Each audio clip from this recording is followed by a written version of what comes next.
Kapatid, talikdan na natin ang dati nating gawa na hindi nakakalugod sa Panginoon, sapagkat nasusulat sa 1 Peter chapter 2 verse 1 to 3. Sabi doon, kaya nga talikuran na ninyo ang lahat ng kasamaan, ang lahat ng pandaraya, pagkukunwari, pagkainggit at paninirang puri, gaya ng sanggol. Kayo'y manabik sa dalisay na gatas sa espiritual upang lumago kayo sa pananampalataya hanggang makamtan ninyo ang ganap na kaligtasan, sapagkat sinasabi sa kasulatan, ranasan na ninyo ang kabutihan ng Panginoon. Amen.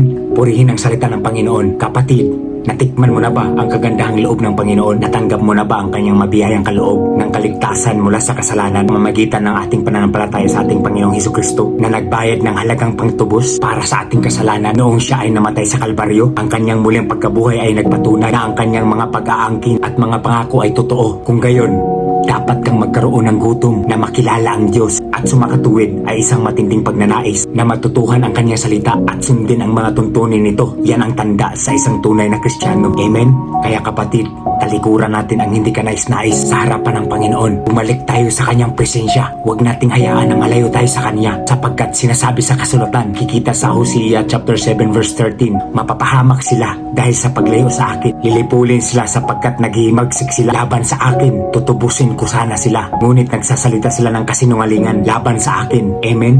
So meaning, magpatuloy tayo at magpalakasan sa bawat isa sa atin, at huwag tayong lumayo sa Panginoon, pagkat totoo na may Diyos tayong pinaglilingkuran at nararanasan na natin ang kabutihan ng ating Panginoon.